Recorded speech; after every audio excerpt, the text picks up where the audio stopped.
앞에 찬양함으로 나아가도록 하겠습니다.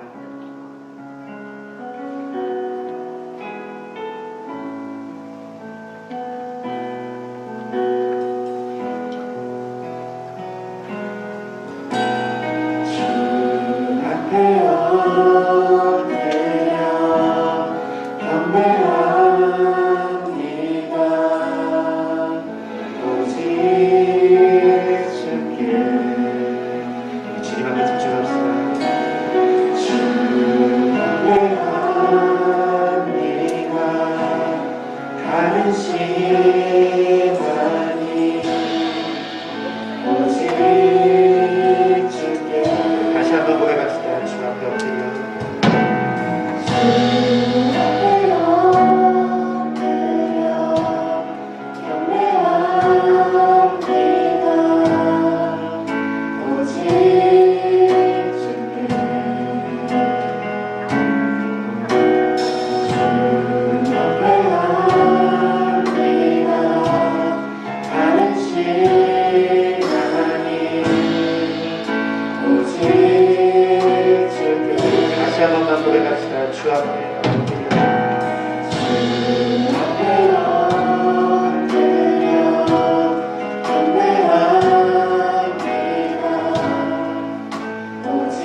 내 마음을 주님 앞에 드립니다.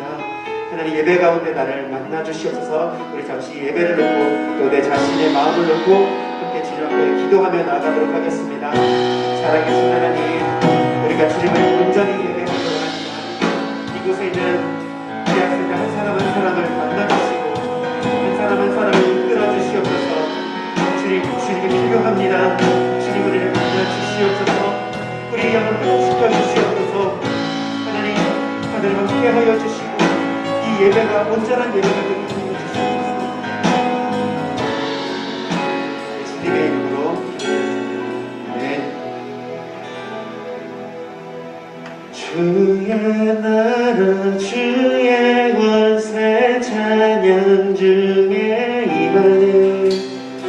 모든 원수 굴복하네. 주의 임재 앞에 주의 나라 주의 권세 찬양 중에 임하네. 모든 원수 주의 임재 앞에 주의 나라 주의 권세 찬양 임하네. 모든 원수 주의 임재 앞에 주의 나라 주의 권세 찬양 임하네. 모든 원수 내가 춤을 출 때 내가 춤을 출 때 가비처럼 춤을 추면서 전심으로 그를 즐거워하라. 모든 분들을 찬양 내가 춤을 사랑한다.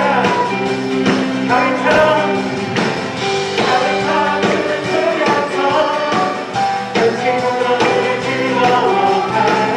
모든 분들을 찬양하라. 영원히 주님의 제 앞에서 하늘의 날개 아래서 주의 능하시는 가운데 다시 한번 찬양합시다.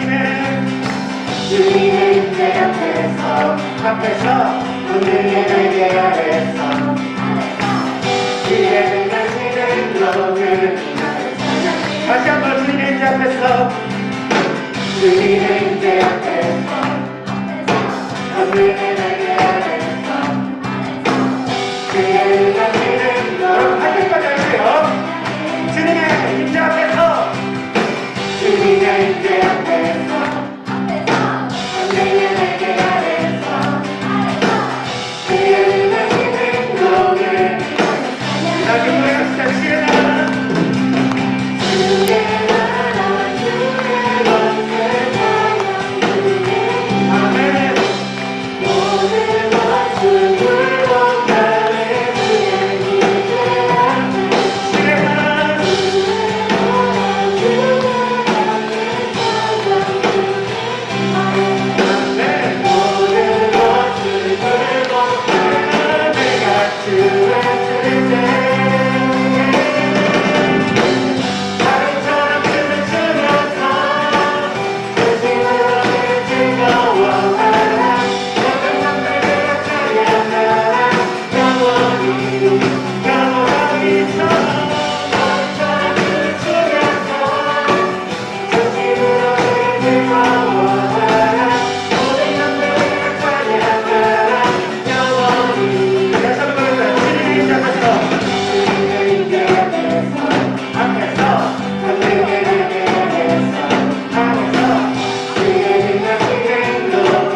삶의 길을 만들어 주실 것입니다. 주님, 우리의 눈을 떠서 주님을 바라볼 수 있게 하여 주시옵소서. 우리 함께 고백하도록 하겠습니다.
기도하며 주님 앞에 나아가도록 하겠습니다. 하나님, 내가 나의 모든 신경과 모든 시선을 집중하여 주님을 보기 원합니다. 하나님, 그때 엘리야의 종에게 하나님 눈을 열어주셨던 것과 같이 하나님 우리에게도 눈을 열어주셔서 내가 누구와 함께 있는 것인지, 내가 믿고 계신 분이 어떤 분이신지를 이 시간 우리가 깨닫고 체험하게 하여 주시옵소서. 우리 시간 주의 이름 한번 부르시고 간절히 기도하며 나가겠습니다. 주여! 하나님 아버지, 감사합니다. 오늘도 예배 전을 사모해서 나온 이 자리에 주의 말씀을 임하여 주시고, 또 한 주간 주님 안에서 살지 못했던, 또 세상과 타협하며 지냈던 많은 것들 회개하오니 주여 우리를 용서하여 주시고 회복의 시간 되게 하여 주시옵소서. 코로나로 인해서 많은 이들이 어찌할 바를 몰라서 또 일터에서나 또 학교에서나 자리를 잘 지키지 못하고 방황하고 있습니다. 하나님 우리를 붙잡아 주시고, 우리 귀한 목사님 말씀 전해 주실 때 주의 영이 임하여 주시고, 그 말씀이 우리의 심령과 관절과 골수를 찔러 쪼개는 능력의 말씀 되게 해 주시옵소서. 말씀을 받을 때 아멘하고 주의 말씀을 받게 하여 주시옵소서. 회복의 시간 되게 해주시고 귀한 공동체를 통하여서 이렇게 함께 할 수 있는 은혜를 허락해 주심을 감사하며 예수님 이름으로 기도했습니다. 할렐루야, 고등부 친구들, 오늘도 온라인으로 만나네요. 오늘은 성탄주일이니 각 가정에서 함께 반갑게 인사하겠습니다. 메리 크리스마스! 이번 주에 크리스마스가 있죠. 크리스마스에는 부서 예배 영상이 따로 올라가지 않고 온 가족이 함께하는 성탄 축하 영상 예배로 드립니다. 25일 크리스마스에 성탄 축하 예배로 함께하길 바래요. 그리고 지금 안산에서도 계속 확진자가 많이 나오고 있는 만큼 여러분들 늘 조심하시고 어딜 가든지 마스크 꼭 끼시고 건강관리 잘 하시길 바랍니다. 기말고사 보고 있는 친구들 힘내서 시험도 잘 보시고 아직 입시 치르고 있는 고3 친구들도 화이팅 하시길 바랍니다. 오늘 함께 보실 말씀은 신약성경 누가복음 2장 40절에서 52절 말씀입니다. 좀 긴데 제가 읽어드리도록 할게요. 누가복음 2장 40절에서 52절까지. 아기가 자라며 강하여지고 지혜가 충만하며 하나님의 은혜가 그 위에 있더라. 그의 부모가 해마다 유월절이 되면 예루살렘으로 가더니 예수께서 12살 되었을 때에 그들이 이 절기의 관례를 따라 올라갔다가 그 날들을 마치고 돌아갈 때에 아이 예수는 예루살렘에 머무셨더라. 그 부모는 이를 알지 못하고 동행 중에 있는 줄로 생각하고 하룻길을 간 후 친족과 아는 자 중에서 찾되 만나지 못하매 찾으면서 예루살렘에 돌아갔더니 사흘 후에 성전에서 만난즉 그가 선생들 중에 앉으사 그들에게 듣기도 하시며 묻기도 하시니 듣는 자가 다 지혜와 대답을 놀랍게 여기더라. 그의 부모가 보고 놀라며 그의 어머니는 이르되 아이야 어찌하여 우리에게 이렇게 하였느냐 보라 내 아버지와 내가 근심하여 너를 찾았노라. 예수께서 이르시되 어찌하여 나를 찾으셨나이까 내가 내 아버지 집에 있어야 될 줄을 알지 못하셨나이까 하시니 그 부모가 그가 하신 말씀을 깨닫지 못하더라. 예수께서 함께 내려가사 나사렛에 이르러 순종하여 받드시더라. 그 어머니는 이 모든 말을 마음에 두니라. 예수는 지혜와 키가 자라가며 하나님과 사람에게 더욱 사랑스러워 가시더라. 아멘. 오늘은 예수님의 소년 시절 이야기를 말씀으로 읽었어요. 오늘이 대강절 넷째 주 성탄전 마지막 주일인데 가스펠 프로젝트 공과 순서에 따라 보는 거니까 어쩔 수 없이 소년 시절 예수님의 이야기를 지금 보게 됩니다.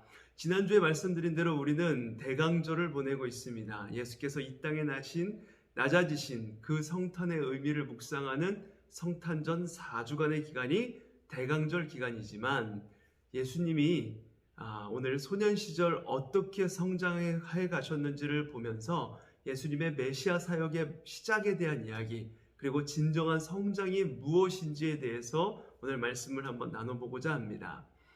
누가복음은 사복음서 가운데 유일하게 예수님의 그 유년기 성장 과정을 그리고 있는 복음서입니다. 마가복음과 요한복음에는 탄생과 유년 시절에 대한 이야기가 없고 마태복음에는 탄생 이야기는 있지만 예수께서 어떻게 성장하셨는지에 대한 기록이 없어요. 반면에 누가복음 2장에는 예수님의 탄생과 성장 과정이 비교적 자세하게 기록이 되어 있습니다. 예수께서 성장하셨다는 것은 당연한 사실이면서도 또 한편으론 의문이 들기도 하는 문제이죠. 예수님은 하나님으로 인간이 되신 분이기 때문에 처음부터 완전한 인간으로 나타나시지 않았을까? 예수님이 어떻게 어렸을 때 응애응애하고 대소변을 못 가리고 이러셨을까? 이런 생각을 하게 되는 거죠.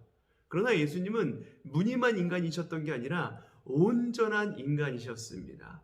예를 들어서 예수님이 태어날 때부터 키가 한 1m 90cm에다가 한 살 때 쌀한가마니를 들어 올렸다거나 말을 배우면서부터 바로 성경 전체를 다 외우셨다거나 이렇게 특별한 뭔가가 있었던 모습이 있었던 게 아니라 우리와 동일하게 작고 연약한 아기로 태어나서 점점 강해지고 점점 지혜로워져가는 성장의 과정을 통해서 온전한 인간으로 만들어져 가셨다는 겁니다.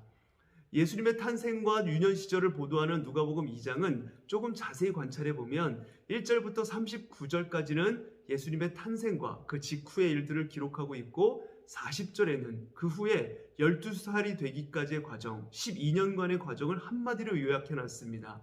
그리고 41절부터 51절까지는 예수께서 12살이 되셨을 때 일어난 일을 기록하고 있고, 다시 52절은 그 이후의 성장 과정을 요약하고 있어요. 그래서 누가복음은 예수의 유년 시절과 청소년 시절 전체를 때로는 상세하게, 때로는 압축시켜서 보여주고 있는 겁니다. 오늘 본문인 누가복음 2장 40절에서 52절은 예수님에게 일어난 성장 과정, 그 가운데서도 특히 지혜의 성장을 두드러지게 보여주고 있어요. 예수님은 자라면서 지혜로 충만하게 되셨다라고 기록이 되어 있죠. 그 결과로 나타난 사건이 오늘의 본문인 누가복음 2장 41절 이후에 나오는 내용입니다. 예수님의 부모는 해마다 6월절이 되면 예루살렘에 올라가 절기를 지키는 경건한 유대인들이었습니다. 예수님이 12살이 되던 해에도 그들은 함께 예루살렘에 올라가서 절기를 마치고 집에 돌아오는데, 예수의 부모는 예수가 예루살렘에 그대로 머물러 있는 줄도 모르고 하루 동안 길을 가다가 예수가 없다는 것을 그제야 발견하고 황급히 돌아와서 예수를 찾았습니다. 사흘 뒤에야 그들은 성전에서 예수를 찾아냈는데, 예수는 선생들 가운데 앉아서 그들의 말을 듣기도 하고 그들에게 묻기도 하고 있었습니다.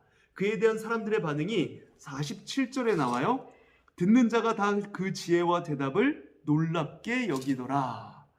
사람들이 소년 예수님의 지혜와 대답에 감탄했다는 겁니다. 예수님은 하나님의 지혜로 충만하신 분이셨기 때문에 선생들도 12살 된 그 소년 예수의 지혜에 놀랄 수밖에 없었다는 것이죠. 그런데 이 사건은 하나님의 아들 메시아로서 그의 사명을 점차 인식해가는 출발점이자 육체의 부모로부터 독립하는 중요한 계기가 되는 사건입니다.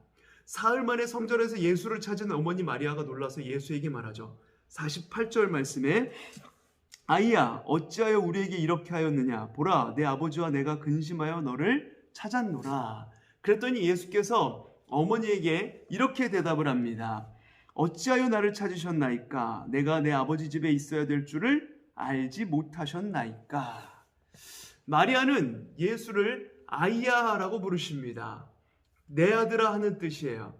마리아는 예수의 아버지와 자신이 예수를 찾았다라고 이야기를 하죠. 그러니까 마리아가 이 한 말 속에서는 예수는 마리아의 자식이며 예수의 아버지는 요셉입니다. 그러나 예수님의 대답은 다르죠. 왜 나를 찾으셨습니까? 내가 내 아버지의 집에 있어야 할 줄을 알지 못하셨습니까? 마리아는 예수의 아버지가 예수를 찾았다라고 하는데, 예수는 내가 내 아버지 집에 있어야 된다라고 말씀하고 있단 말이죠. 여기서 예수님이 아버지라고 부르는 분은 요셉이 아니라 하나님을 이야기하는 겁니다. 예수가 육신의 부모로부터 독립하기 시작하는 순간을 보여주는 가슴 찡한 장면이에요.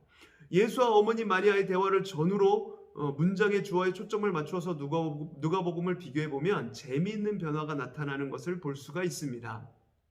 이야기 앞부분에는 예수님과 그 가족들이 예루살렘에 올라가는 과정이 기술되어 있죠. 이 과정에서 문장의 주어는 줄곧 부모입니다.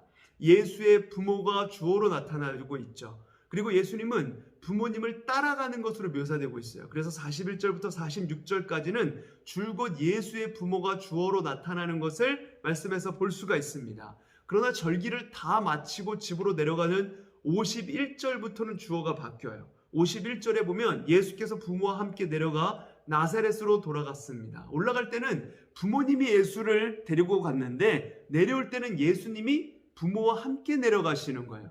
이제 마리아와 요셉의 아들 예수의 이야기가 끝나고 하나님의 아들 예수의 이야기가 시작되는 것을 이미지화해서 보여주는 것입니다. 그런데 50절을 보면 요셉과 마리아는 아직 그 사실을 깨닫지 못했어요. 또 예수님은 그 이후에 내가 메시아니까 나를 따르라, 당신들은 이제 내 부모가 아니다, 이렇게 말씀하시지 않고 그러한 부모에게 순종하면서 그의 청소년기와 청년기를 보내게 됩니다. 예수와 어머니의 대화 가운데 예수님은 이렇게 말씀하세요. 49절에 어찌하여 나를 찾으셨나이까? 내가 내 아버지 집에 있어야 될 줄을 알지 못하셨나이까? 예수님의 이 말씀은 하나님의 아들로서의 그의 존재에 대한 선언이자 또한 그의 사명에 대한 인식을 보여주는 말씀이기도 합니다. 여기서 내 아버지의 집에 있어야로 번역된 이 헬라어 어구는 성경책에 조그맣게 괄호 1이라고 써있고 그 밑에 내 아버지의 일에 관계하여야 라고 써있죠. 여러분 성경책을 펼쳐보면 그렇게 써있어요. 내 아버지의 일에 관계하여야, 이렇게 번역할 수 있다는 것이죠. 그러니까 예수님께서 어머니 마리아에게 하신 말씀의 초점은 그가 지금 어디에 있는가가 아니라 그가 내 아버지의 하나님의 뜻에 따른 사역을 하고 있다는 점에 더 초점이 맞추어져 있다고 할 수 있습니다.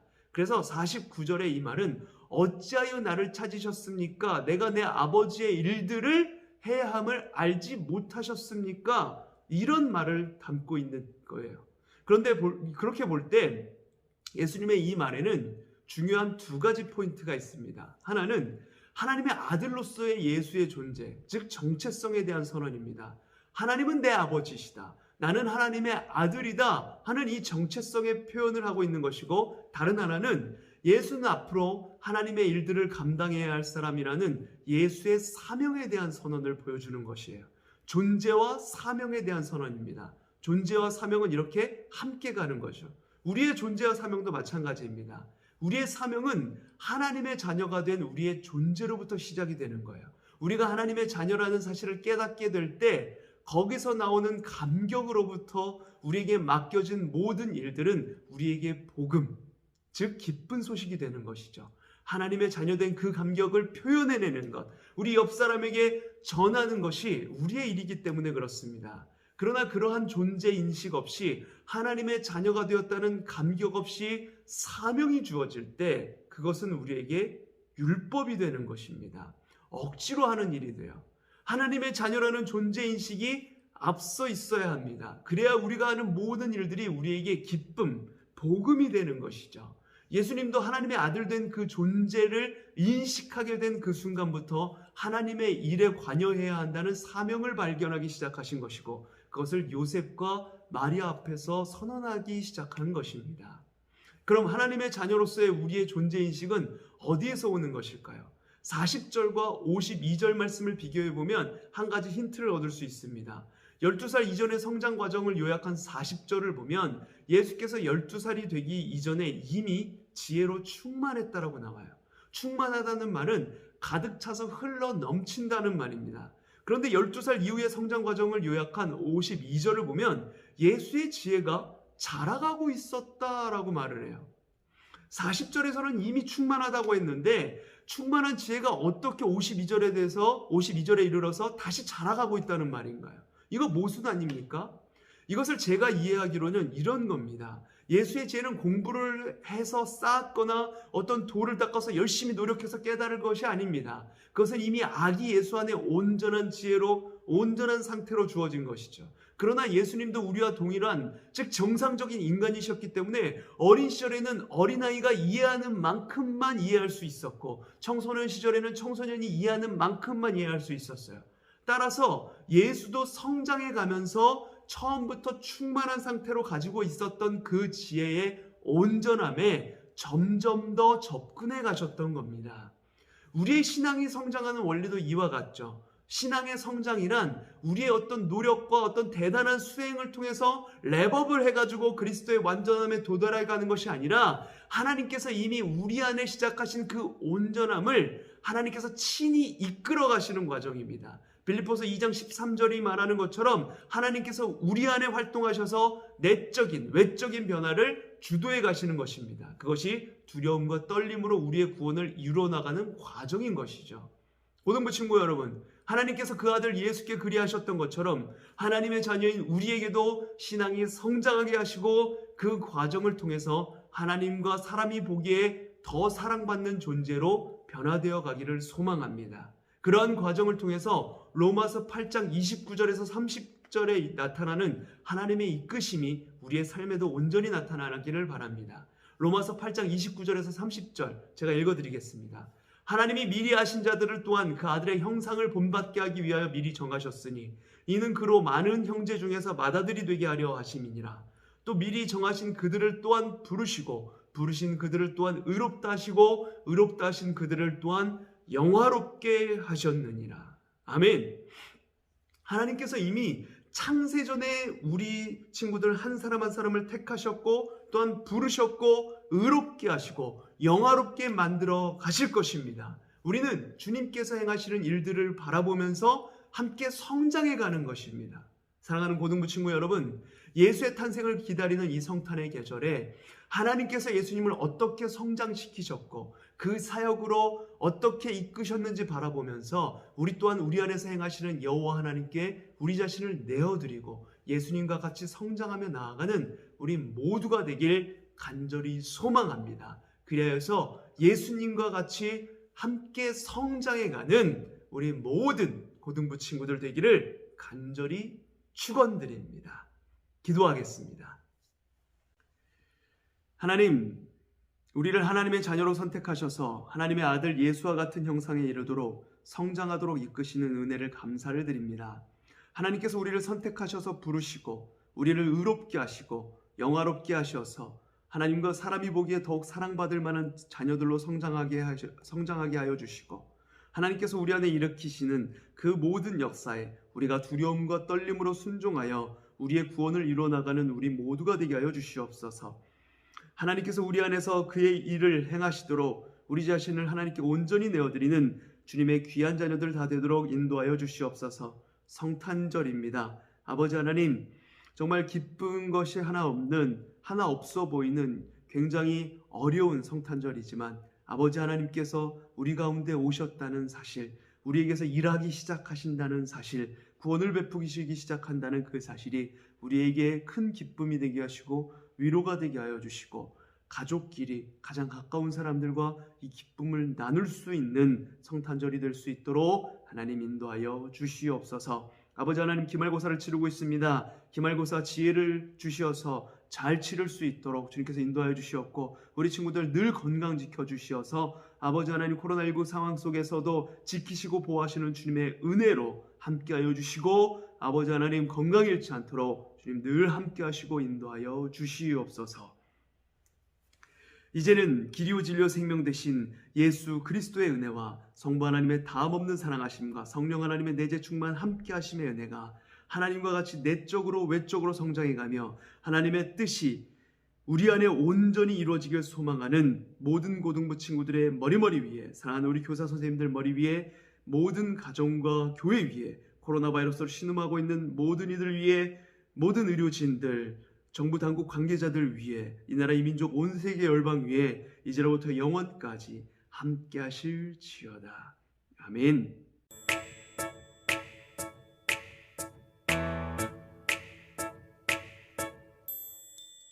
천사들의 노래가 하늘에서 울리네. 모두 소리 높여서 주의 나심 전하세. 모든 만물 기뻐해 산과 들이 노래해. 아름다운 노래가 온 세상에 퍼지